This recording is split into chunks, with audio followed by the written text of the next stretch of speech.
there's a couple inspirations, a couple really key studies that shaped the way that I look at these things. The first being reincarnation. I am a believer in reincarnation. I do believe that our souls continue to come back into the world. And for those who don't know what reincarnation is, it means that when the soul passes, it comes back to Earth in another form, in another body, in another situation. That reincarnation is a cycle, a continuous cycle where the soul comes into human form in order to have a human experience and learn from human events. Now, even that alone, that minor little nugget of information, if that resonates with you, think about what that means for your whole life. Think about what it means for culture, for ethnicity, for religion, for gender. If your soul comes back into various bodies at various time periods, what does that mean for racism and hatred of other cultures and religions? Do we think that our souls always come back in the same form of bodies with the same economic status? So I've mentioned in the introduction, I'm a fan of Edgar Cayce. Now, Edgar Cayce is famously known as the sleeping prophet. He was famous for being a Christian man who could go into deep meditations, and in those meditations tap into a higher consciousness.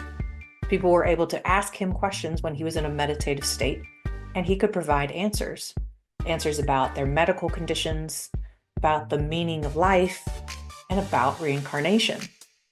Now, Edgar Cayce, as a Christian, being brought up and raised a Christian, didn't believe in reincarnation, but these were the messages that were coming through when he would meditate, to the point where it really shaped a lot of people's lives. They would go to him and ask, why is something happening in this life? Why do I have chronic pain? Why do I have cancer?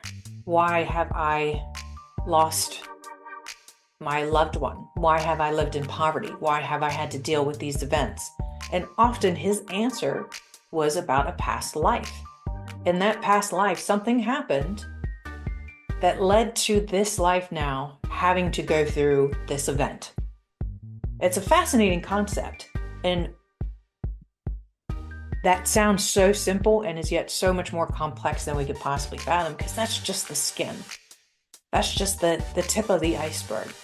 So if you think about why your life is what it is, why you have dealt with the events that you've dealt with, especially if you see patterns in your life, often it can be traced back to something that happened in a prior life.